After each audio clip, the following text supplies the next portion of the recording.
doing it again, where I don't have us added to the stream. They changed things up on us, and I can't figure out a good way to get us back into the stream after the intro. Yeah. I need a drink, folks. This is going to turn into some mead. This is Glen Morangi. I don't know if Oh, I'm you saying already it right. got a drink. Glen Morangi or Glen Morangi. I don't know. It's a Scotch, but it's a port barrel finished Scotch, so it's a little bit less violent in your throat when it goes down. I did not like Scotch in the beginning. I thought it tasted like Band-Aids. Band-Aids. Then over time, I kind of grew on me. And I think the only Scotch I really had was like, what is it, Glenfiddich or? Yep. And then I had another one time, but I forgot what it was. My first experience was it. See, ta-da! It works. My first experience with Scotch was on an Olympus thing in British Columbia, and one of the people that was there for it with the PR company that they worked with, this guy Zach, he was a Scotch aficionado, and we were at a bar there at Whistler, and he asked the bartender, do you have a bottle of something? I don't even know what it was, but it was something obscure and rare. And the guy said, well, yeah, we do. And he says, pour so like a double of that. And he wanted everybody to try it.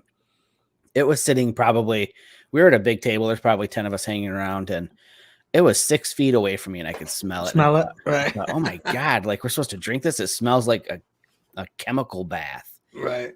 And I took a sip and I thought, oh, I will never drink Scotch. And look at you now. Yeah, no, I've got, I think, 3 of them in my bar. So it's not bad if you don't overdo it. I mean, all alcohol. Yeah, I think so. Here's a trick too that that Zach pointed out then, which we didn't get to experience that I do now, and that's a good drop of cold water in that. Yep, right. It opens everything up. It kind of mellows a little bit and tastes a lot better. So, Shelley, morning, gorgeous. Welcome to the drinking show. Right. I promise that we're going to talk about photography. Welcome to Drinking Minutes. Right, I know. Oh, good grief! I hope this doesn't end up going out there that people don't. Well, at least we know if our cameras ever fall into the lake and we don't got money to buy new ones, we can talk about alcohol. Right? Yeah. The older we get, maybe this ends up becoming we have to rebrand, and it'll be the drinks and clicks. Right. Although there's kind of we should do one of those. We haven't done one of those in a while. Yeah, that'd be fun. It'd be fun to get it. Last time we did that, I was so drunk when I left my computer.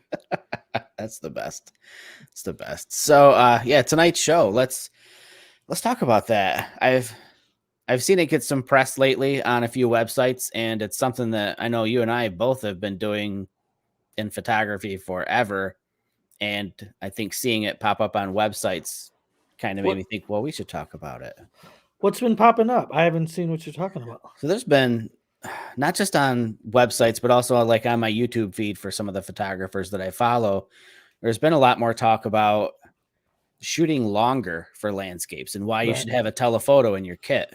Right. And when I first got into photography, my first thought was I want an ultra wide for landscapes. Right. And if anybody listens to this show regularly, they've heard you mention numerous times that you don't want to go out and shoot with an ultra wide for landscapes. Probably the majority of your stuff is shot with a telephoto. And I would say probably, or 30%, 40%. Yeah. Yep. Or something with a longer focal length than ultra wide. I can honestly tell you, I probably have nothing. I might have a handful of photos that are shot wider than 24 millimeters. Yeah. And your point, as you shoot the lakeshore a lot, and there are a lot of lighthouses and things like that along the lakeshore. And your point is that if you take that ultra wide, on full frame, if you're taking like a 16, 14 millimeter, even 24 millimeters, those lighthouses become like this in your frame. And I got some pictures queued up. You'll see. Yeah. Yeah. You know what? I should have threw one in there that I shot with, because I typically do like a side by side. Yeah, just to show what the difference. Yeah. I'm pretty sure people know. So So Richard wants to know if I have secretly heard anything on next week's reveal. Are we talking about a particular sitcom or reality show?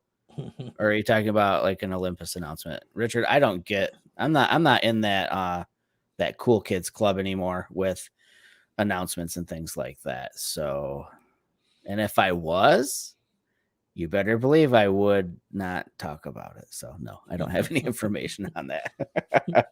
I'll say this much. Now that I'm not on contract with them, hey, I'm with you there, brother. I didn't even repeat what he said. For the audio people, you'll just have to come and watch. But oh my God, Dwayne, you got me so sidetracked, dude.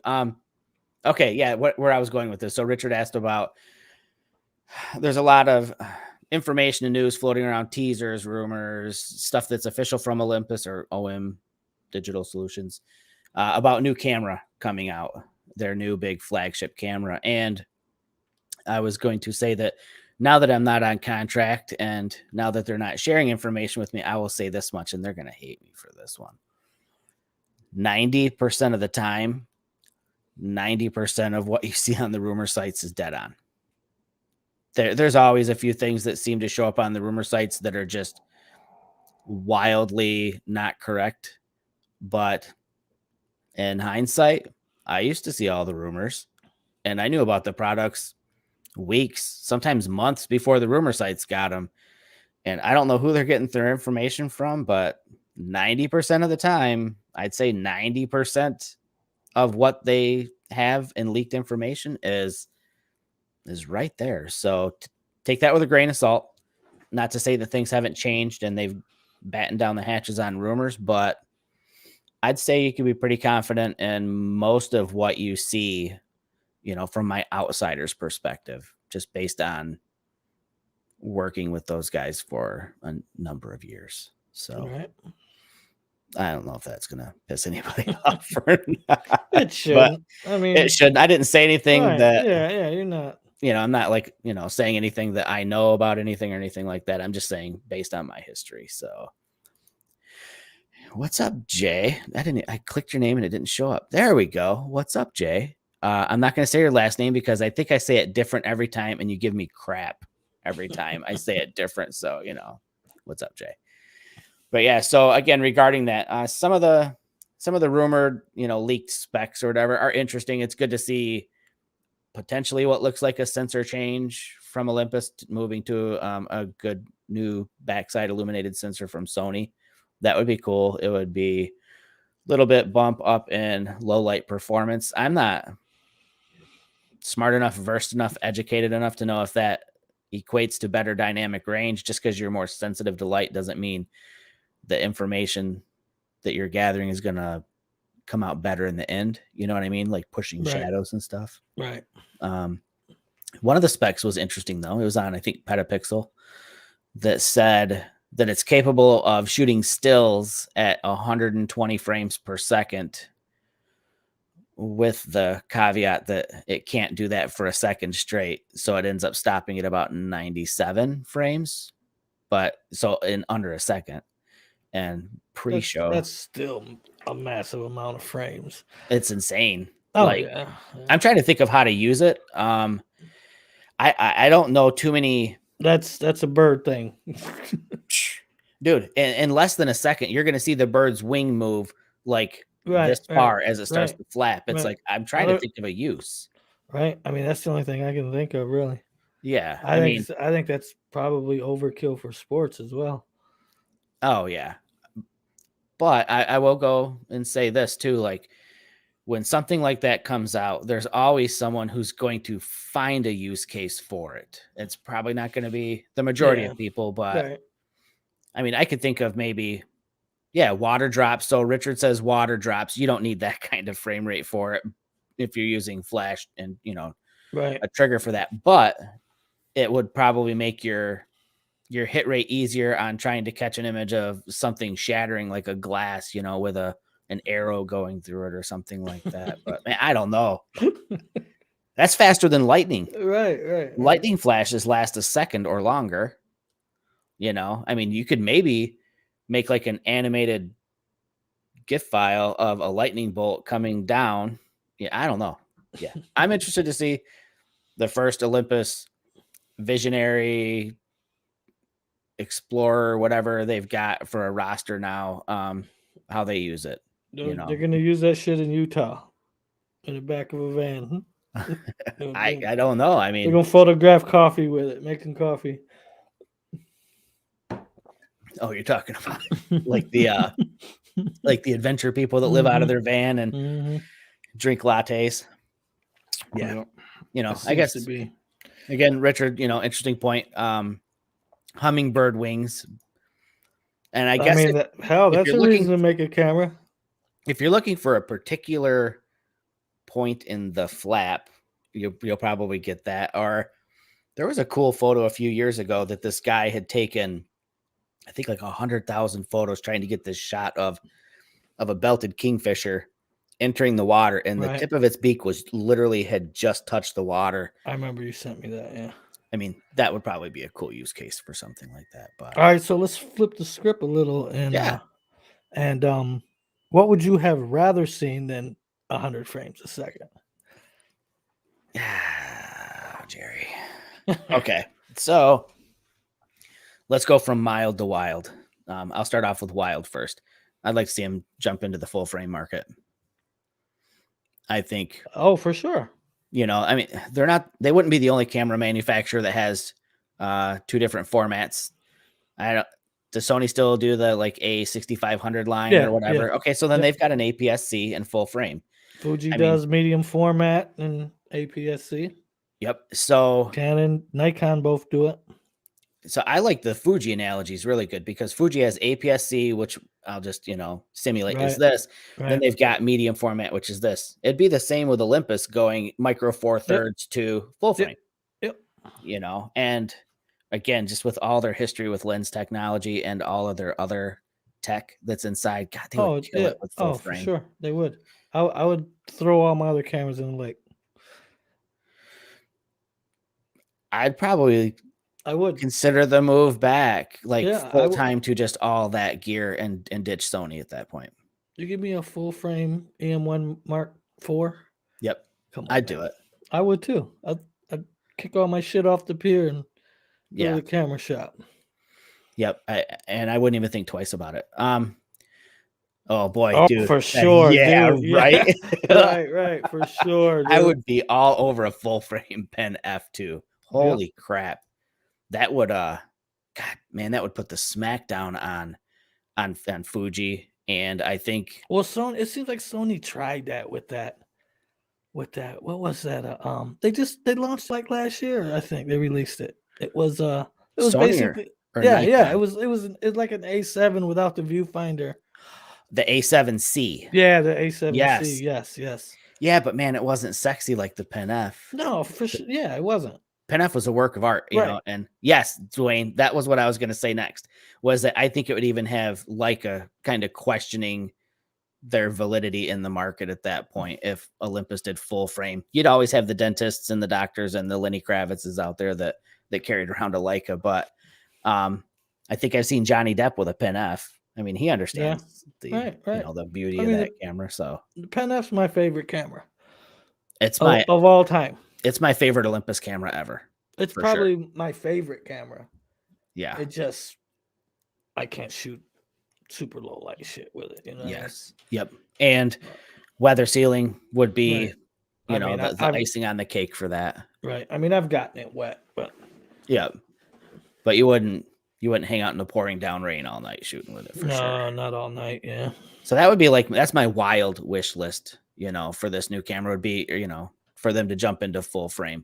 For sure. I think on the mild end, I'd like to see not just Olympus, but other camera manufacturers also look at a way to make the rear display bigger. And maybe that incorporates better touchscreen technology and make it a super high res OLED screen with really fast refresh rates. So my phone, this is 120 hertz refresh rate on this, and every movement you do on it is super fluid. So that would translate to, if you're in live view on that screen, everything would look super fluid and lifelike. So that would be something I'd like to see on the more, I think, realistic end of the spectrum. I've never used touchscreen on a camera. I don't necessarily use it for touching. I'm just saying you might have to make it touchscreen because you'd start maybe eliminating buttons in order to fit real like estate. basically the whole back of the camera becomes a screen at that point, you know. Right. But those are a couple of things I'd like to see. Rumors, I think, are that the EVF is a higher res EVF. That's good. It's always good. So I think that they're kind of up on, you know, on the game with that after people complaining for a long time. I will say, I hate talking like this. I feel like I'm trying to, like, you know, wave my, you know, hey, me flag. But years ago, I had mentioned the fact that our sensor shift offers so many degrees of stops, you know, of stability. And I had inquired, you know, how much rotation and movement is the sensor capable of? And I had asked why we're not doing something like Pentax does with star tracking, because we should be able to rotate that sensor far enough to extend your long exposures, you know, when you're shooting stars, so you don't get star trails. So, So you combine. I mean, you can create star trails. Why not make it so you can't? Yep. And the way to do that is, well, the rub is that you need to know where north is at. But the flagship cameras like the EM1X has GPS built in. So I'm sure it has the capability, not just of knowing where it's at, but I'm sure that there's a way to make it so that you know which direction you're pointed in. And if you can find north and then you rotate your sensor the opposite direction, then you can just kind of negate the rotation of the stars. I'm sure they figured that out because the engineers at Olympus are just wizards with this. Oh yeah, those dudes are badass. Let's see. Sup, PenF is my favorite camera. I got it after an Ann Arbor meet with Mike and I a few years back. Good. It's a killer camera, and I'm super stoked we got to meet up, and I'm super sorry I don't recognize your name, but I hope the event was fun. And yeah, I know the PenF, man. It's the bomb for sure. And then I guess I'll just let Rick Kefjan and Jay just chat back and forth amongst each other in the chat room. But what about you, Jerry? Like what would be your most wild wish list from Olympus, and what would be something that you expect they should be doing at this point? I agree with, I mean, we talked a little bit about before we launched the show. I would definitely say full frame. Mm-hmm. Just the amount of data that comes along with that lets you be a lot more creative in post. Oh yeah. And I guess for some people probably don't need it.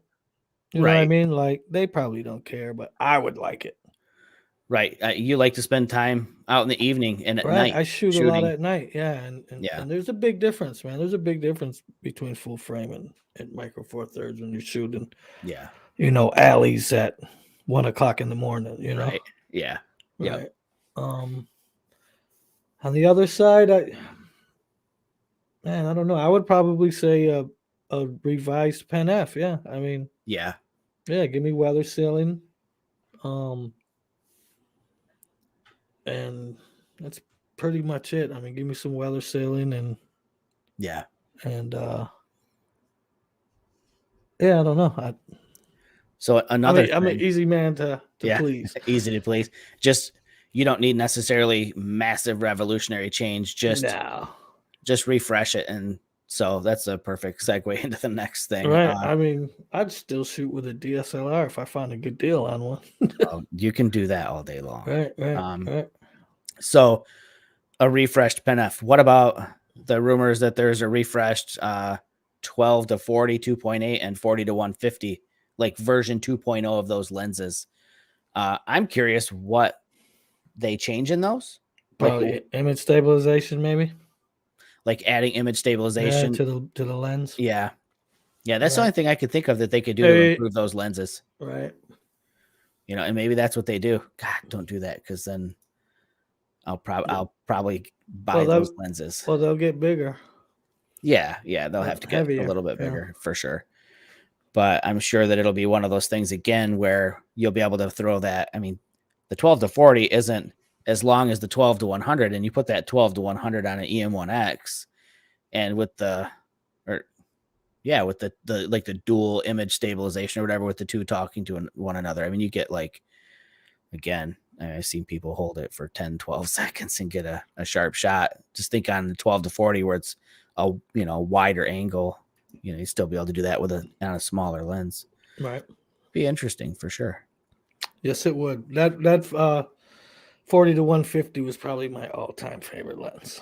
It's a lot of people's. That thing lived on my camera body. Okay, so Jay, whose last name I can't pronounce, says that they say that the 40 to 150, the new one, is an F4 Pro. So I guess a more affordable one, right, kind of like they did with the was it 12 to 45, I think it is, and 12 to 100. So is that a version 2 of the Fantastic Plastic? Ooh, what was that one? That one was a 45, wasn't it? 45 to something. Yes, 40. I think they might have done a 40 to 150 that was just a cheaper plastic. Right. Yeah. Maybe it's just a refresh of that. Yeah. I don't know why you would revamp the Pro. It's great the way it is. Yeah, I don't understand that either. I guess just a more affordable, like, they always want to maintain like tiers to their lens lineups. They want something entry level for the beginner, and they want something for someone who's a little more advanced, more of an enthusiast, knows that they can get better from a better lens. And then they've always got like the Pro lineup that's, the pinnacle of what they do. So I guess it makes sense, but interested to see how it sells. Not that I'll ever find out, but interested anyways. So let's talk about the topic for tonight. We kind of hit on it earlier about not shooting wide all the time. I mean, granted, the first lens I got when I jumped into full frame was Tamron's 17 to 28, which is pretty damn wide. Right. And then one of the next lenses I got, like 2 lenses after that, was a 14 millimeter, which is ridiculously wide. But yet I just bought a 200 to 600 for the Sony, and I will probably shoot as much landscape with that lens as I do wildlife. And I think tonight, talking about why and use cases, it'll start to make sense for people. Right. So jump into it a little bit, Jerry. Talk about why you prefer to shoot longer. Well, what? I'm going to just show some pictures and talk about it while I show the pictures. Do it. Get on it. Because let's do that. If we can remember how to do this. Ooh, can you hear me swallow? Yes. Oh, gosh. All righty. So, me personally, I enjoy shooting 200 millimeters on up. I just recently purchased the Tamron 150 to 500. And that's what I think all of these are shot with that, with the exception of maybe one. This was taken in Muskegon, and I actually shot this from the parking lot. I mean, that's one benefit. You don't got to walk all the way down to the lakeshore anymore now, but I like to be able to see the details in my subject. Now, I could have shot this, at 24 millimeters, and the Lighthouse would have been a fraction of that size, and you wouldn't have seen the stickers on the door, and you can see detail in the grate up top. You just get so much more detail on your subject. I mean, if you're at the lake and you're shooting the Lighthouse, you think you would want to see the Lighthouse. Am I right? Yeah, 100% right. You know the old saying, the devil's in the details. Right. So this one here is another thing. I shot this was from the beach. I shot this one from the beach. But it's one of those things that, you can see the ice build up on the rocks, and you see the icicles hanging, see the sticker on the door. You can see the rivets in the Lighthouse. And when you're shooting wide, you're not going to get any of that stuff in your shot. You're going to just get, a basic cover the area landscape. Yep. This here was shot up north a little bit, and it's just a road, and this was at 500 millimeters. I pulled this all the way out. I'm That's bonkers. Standing down the street, and I just wanted to get that curve in the road. And we had a little bit of light coming through the trees there. And this would look a lot different if I would have shot this at 28 millimeters, because you wouldn't get all that compression that you get when you zoom in. Here's another one. This is actually shot 40 to 150 on the EM1 Mark III or Mark II. I'm sorry. This is Frankfurt, and this is one of the things I'm actually pretty far away from the lighthouse. And looking at the water, the long lens not just makes the photo, but I mean, I may have lost gear in the water for being out on a pier in those conditions, so it offers some safety in some situations. Oh, for too. sure. Yeah. I mean, yeah, when the days like this, it's better to not get so close. But you're able to pull it in and capture all the detail in your subject, and that's why I like shooting longer lenses, because you get that extra detail. Yeah. Oh, dude. This is 40 to 150 also. Yeah. And I'm standing right on the other side of where the cement comes up. Yeah, that's a long ways for people that don't know, And this was 200 millimeters. No, this is 150. This was a 40 to 150. Nice. EM1 Mark II. And then I just 150 millimeters, which is 300. But yes, that's what I was gonna say. Yeah, on Micro Four Thirds, that's long. Yeah, and I mean, to me, it just makes a more artsy image than just when you shoot wide. There's so much to look at. You know right. what I mean? Yeah. You're and tuned right in on your subjects with this one. Yeah. I'm like, you're scanning the area to see what's out there. Yep. And when you shoot longer lenses, I mean, you're pulling your subjects right in. And yeah, I mean, it's obvious you can see what the subject is here. So yeah. And that's the reason why I prefer shooting longer lenses. Yeah, I think we're gonna find a common thread here, in the way we're sharing images and our thought process behind them, for sure. And I'll just do a quick. For once, I don't have a ton to share, which is no complaint by my side. So with this one again, shooting wide, there were a couple of things that I was contending with this. Number one, I was standing in the middle of the highway on a raised median. So as Mark Miller and I had gone to the UP a few years back, and we had the opportunity to pull over and shoot, as the sun. Well, actually, we had the opportunity to shoot because Mark got a flat tire. So we're on the side of the highway, and I ran into the median. And the first lens that I had on was it was the Olympus 7-14, and just way too wide. So I had to run back across the highway because my first shots were just so wide that you couldn't make out any detail in the trees. It's like you said with the lighthouses, you could see rivets on them, you could see stickers on the doors. And on the finished product here, especially because I did handheld high res, we didn't have a lot of wind, so the leaves sat, pretty still here. I can make out tons and tons and tons of individual little leaves here. And this is, again, with the 12 to 100. So the full frame equivalent is going to be 200 millimeters on this. And, with some of those Olympus bodies, being able to shoot like an 80 megapixel image also gives you that extra level of detail, without having to go to a super high megapixel count like Sony. I know a lot of your shots are with Sony too. That gives you all that extra detail. And again, when you're shooting with a longer lens for something like this is not what I typically shoot. I've always wanted to be able to shoot like a fall color, vignette of the trees, but I generally am shooting, I used to shoot all the time really wide, and it's hard to pick out, what you want to shoot in that. And when you start zooming in, you start kind of dialing in on these little scenes, and I purposely selected this the way it was set up because I had all these white birch trees in the background, but I still had this red maple in the lower left corner that was just like on fire with light. And you would lose that in a wide angle image. You would have so much other stuff going on in it that you couldn't really compose something like this unless you cropped it, after the fact. And that's not what I was going for. I'm trying to do a little bit more, conscious as far as my compositions and not have to do too much afterwards with my compositions.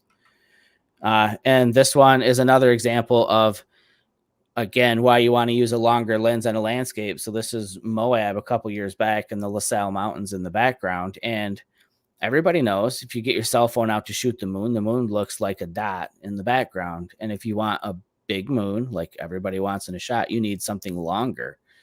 And at the time, this was the longest lens I had for Sony, and it's the Tamron 70 to 180. So still not the longest lens out there by any stretch of the matter, but using what I had and zooming again, out as far as I could at least get a larger, somewhat larger than life moon. It actually looks, honestly, I feel like how it looked when I was there.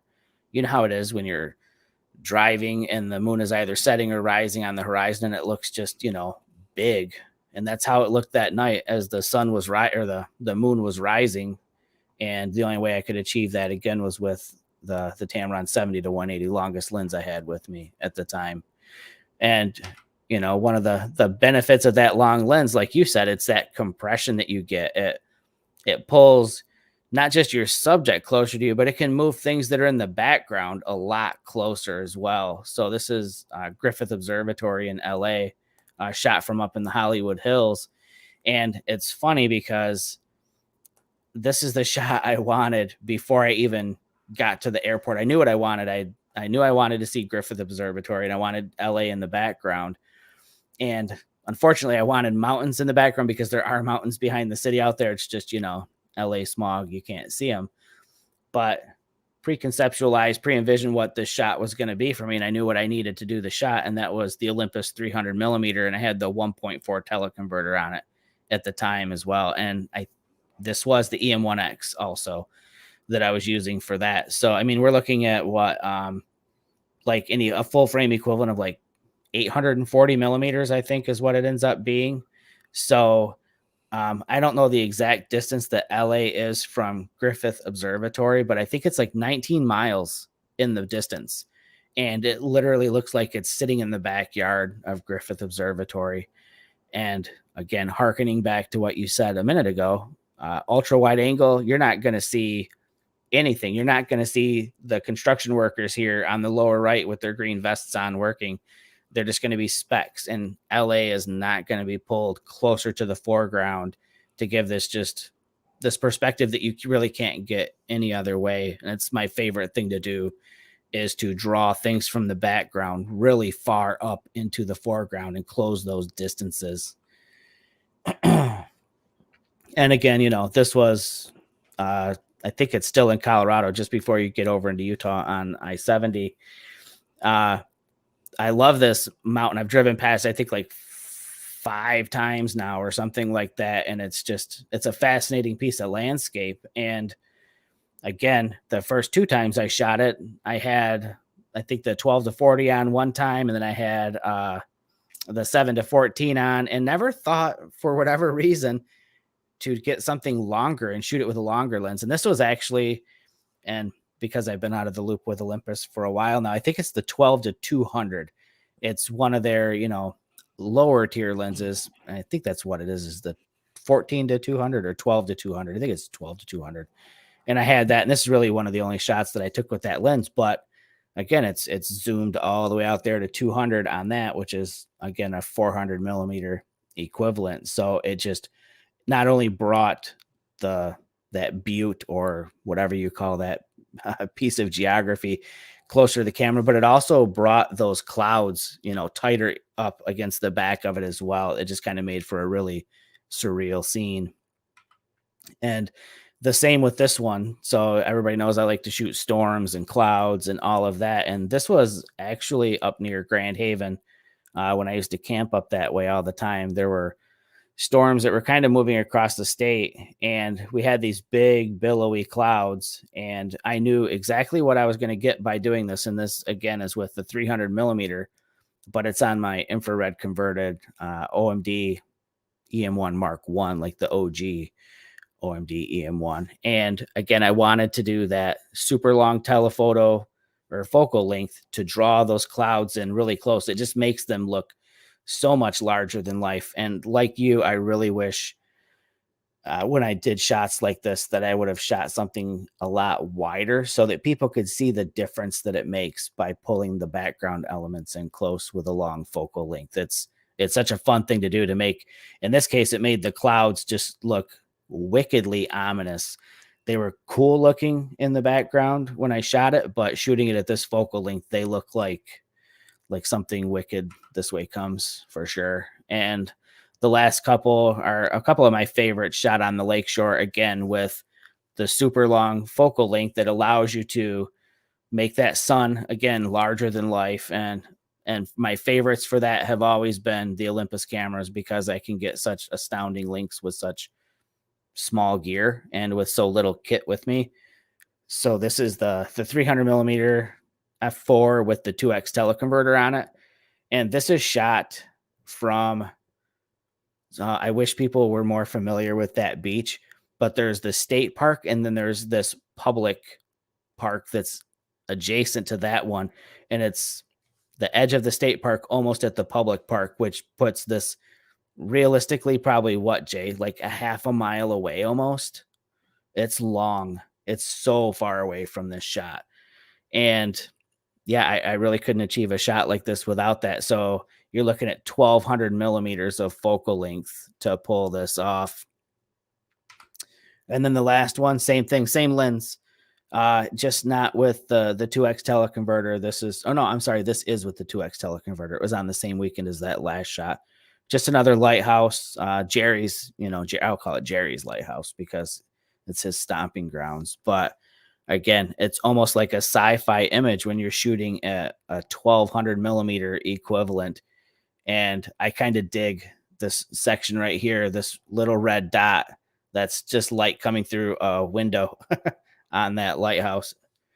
But yeah, so I'm just a huge fan of that. I really can't stress it enough how fun it is to shoot with really long focal lengths and distort things and make things look in a way that your eyes just can't see them. And you may be muted. You're muted. So Richard says, if you use the built-in yellow red filter, it only affects JPEG images, no effect on RAW. I'm not sure. Are you talking about like on an infrared converted camera? Because on the infrared converted camera, the RAW file comes out purple, unless you have like a custom. Oh my gosh, it's not a developed preset. It's a RAW developed preset that you'd use with Adobe Camera Raw. But the infrared image that I showed of the storm clouds, that was the JPEG right out of the camera without a color filter applied. That's just them raw still come out inverted, right? Yes, but the thing is, with an infrared camera, the raw file comes out not in black and white. It comes out with like this purplish tint to it. That's what I thought. Yeah. It's weird. It's a very unique look. I'll just say that. But I've had the greatest success with the infrared stuff shot on my converted camera by just throwing the Olympus camera into black and white, into monotone mode. Right. And again, if you've listened to me talk for a while, I have a recipe that I use for black and white on the Olympus cameras, which is I set it to the red filter. So I guess that kind of harkens to what Richard's talking about. But in your monotone settings, you can adjust a few things, and I have it turned on to red filter, and I have contrast all the way up, and I have sharpness all the way up, and it just makes it really crispy, super hyper detailed. But then by having the red filter on, anything that would have been blue in an image, if you're shooting on a non-converted camera, anything blue basically just turns like almost black, like the sky becomes black. But on the infrared camera, because the sky has no color information and it doesn't know that it's blue, it's already dark. It makes that dark even darker. So that's why the white clouds are super white and the black sky is super black. It's a very unique for sure. It's cool. I like the way those look. It's fun. There's a lot of I don't know, things that you have to work around with an infrared converted camera. Big one being that they tend to have a hot spot in the middle of the frame. So you almost have to do like a like a radial filter starting from the center of your image working out that has like a negative exposure value to it. But it's fun. It's worth it. If anybody's considering getting an infrared camera, I would highly suggest it. And actually, I was scouring looking for the infrared raw files and stuff. So I'm going to try and pull this up. Let me open this up with, I'm just going to open it in Photoshop and show you guys what they come in to Photoshop looking like. And I'll just do a screen share really quick here. Just take a second for Photoshop to get it open. Or actually Adobe Camera Raw probably will want to open it first. And let me open. Oh, damn it. Sorry. I forgot. So one of the cool things you could do in Adobe Camera Raw is you can have it look for a serial number of a specific camera and automatically apply like these developed presets to it. And what it does is it basically turns mine right into black and white. I wonder if I can open it in preview and show you guys. I'd really like you to be able to see what they come off of an infrared camera looking like. It's a very unexpected look.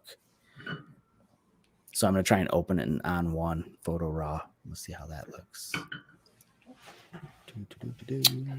And that one. Okay, I'm super confused. I feel like such an idiot. I swear they always came in purple. And now they're not. Now they're just coming in all like black and white. And I have no idea if this is like some sort of an update that's happened to all this software over time. But yeah, so that's kind of a bummer. But this is what the raw file comes in looking like anyways on that.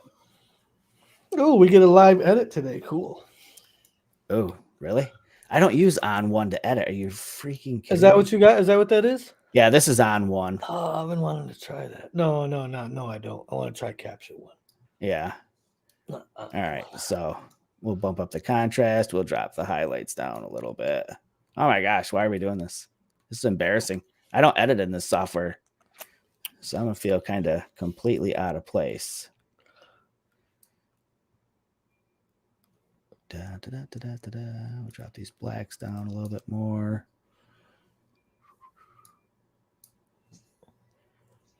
Sorry, I'm not talking. I'm actually like, I feel like I'm kind of put on the spot here. There we go. All right, ta-da, finished image. There you go. So it takes about 30, 40 seconds to run through just a really quick edit. And you can see what I did there.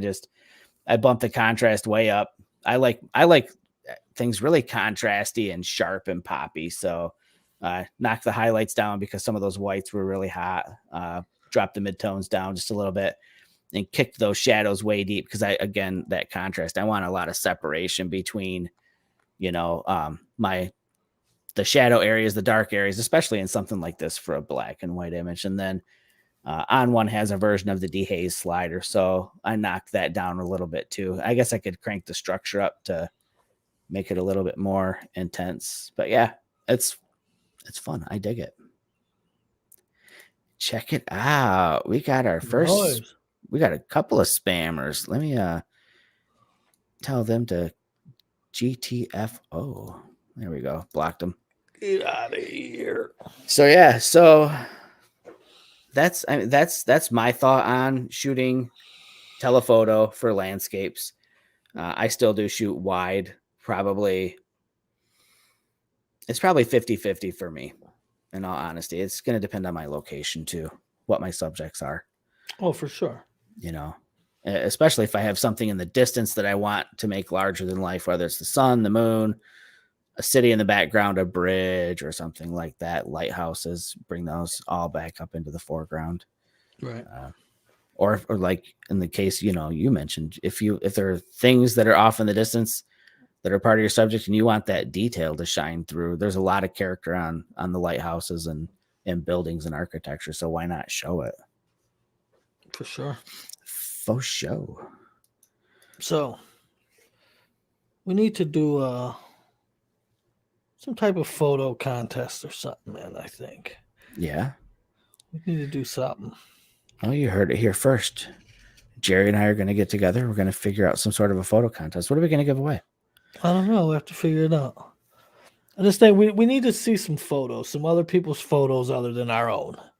Yeah. You I'd know what I mean? love to share other people's I work do on too. I here. do too. You know, So we need to do something. we know a lot of. We'll brainstorm over the next 2 weeks, and then next show we'll let them know. Figure I think something out. like the plan for sure. Yes, I agree. Well, all right. Well, you guys heard it here first. Keep an eye on social media, and we'll announce something, some sort of a contest. We'll give you guys lead time on it too. I mean, here in Michigan, the weather is not my favorite time of year, you know. Right. And all of you who live in much better climates would probably stomp all over us. So, yep, I would agree. We need to do something. Well, I wish it was nicer out because I'd like to organize some sort of a meetup. That would be fun. You know, We need kind to of do that take a this summer. poll. Yeah, take a poll and find a common area to meet. It'd probably have to be outside of Michigan. You know, Mike and I did that with a couple of workshops. We just put it out there. We did like a survey. Where should we do our next one? And so we actually ran a couple of workshops just based on that. So why not do a meetup that way too? Yeah, for sure. We should find a state to visit. Yep. And have people come in, and we spend a couple of days seeing the sites together. Yeah, hanging out, shooting. I'm optimistic that the whole COVID, all that stuff is going to be kind of by the wayside by summer. That's my prediction. I mean, I guess it depends on who you are. So, some people say it's by the wayside now. Right. True. So, you know, take that to Vegas, bet on it. Right. You know what? I've never been to Cleveland. Me neither. That's actually really not that far for us. Nope. That's an easy one. You know, I'm just glad somebody didn't say, you know, like Sedona, Arizona or something. Like, damn, that's a long drive. That's a flight. I'm not driving that one, but yeah. So keep that in the back of your guys' heads. Start thinking about if you'd be up for some sort of a big social event, a big gathering. And Hocking Hills would be. Yep, Hocking Hills would be a great spot. Have you been there yet, Jay? I've never been. And Shelly and I have been talking about going forever. She's been, and it would be kind of fun, you know. I think it would. A few days down there. I don't know. Wherever we have this, we need to keep in mind there needs to be easy lodging. God, I feel like my mic is super hot tonight. I'm sorry if I'm blowing everybody's ears out, unless my monitors are loud. But we need to keep in mind that there needs to be plenty of options for food and lodging nearby wherever we're going to do this. That's why Cleveland, I think it's a great idea. I would love to do Hocking Hills. I don't know what it's like down there. Maybe you guys who've been there know a little bit more, can tell me if it makes sense, but let's plan on this, you guys. Let's do this year. Yep. Let's do a Mirrorless Minutes meetup. Let's put a poll together for the next show. We'll come up, and then we'll just let people throw suggestions in there. And yeah, I agree. And then we'll pick something that makes sense. Yeah, it'd be fun. Again, I'd like to look at someplace, not lots, but enough options for lodging. And when I say food, it's not because I'm fat. I mean, because I'm fat, but not because I'm fat, but because, you know, part of the whole social experience is it's fun to go shoot and then break for lunch, and we all sit around a big table and, you know, drink a beer or a soda and have lunch and then go right back out and shoot again, you know, and then break for dinner. And it's just, I love that whole experience of sitting around a table and all the conversations that happen. Right. And everybody's showing each other their pictures. And yes, it's such a fun thing, you know. And I would almost look at something like this as I don't want to say it's a workshop, but, you know, Jerry and I and other people who would be there, I'm sure, are more than thanks, Jerry, for sharing that. I wasn't even going to click on that, you jerk. But it would be a learning opportunity, an educational opportunity for everybody. So it would, of course, be open to anybody, regardless of skill level. And I think all of us, everybody that goes, would learn something from an event like that. Maybe we'd even be able to sit down and run through some post-processing techniques and ways that we like to do things as well, because that's always fun to share too. So let's keep that in mind, folks. Let's make it happen. Yep. It's almost like a free workshop. What do you think? Springtime? No. No? Summer? It's going to have to be June, May. It's going to have to be either late summer or into fall would be the best. Yeah, I guess that makes sense. Yeah. It gives people plenty of time to organize and plan for this. And by plenty of people, I mean me and you. Right. I've got some trips over the summer that I want to knock out. I know Shelly and I are going to go to the Badlands. That's a bucket list trip for me. Right. So that's a trip that's going to happen for sure. I'm definitely going to do a storm chase in the Plain States again when storm season kicks up. So, and right now I'm currently traveling and doing a lot of stuff for my day job. Yeah, that's occupying basically all of February, all of March into April. So I'm not booked. I don't have anything booked for April yet, but yeah, I'm sure it's coming. My last travel for work is in April. I'll be in Minnesota and Wisconsin. So, but outside of that, yeah, plan on it. Plan on a giveaway and plan on a big social event that will be a blast. I promise. Yes, man.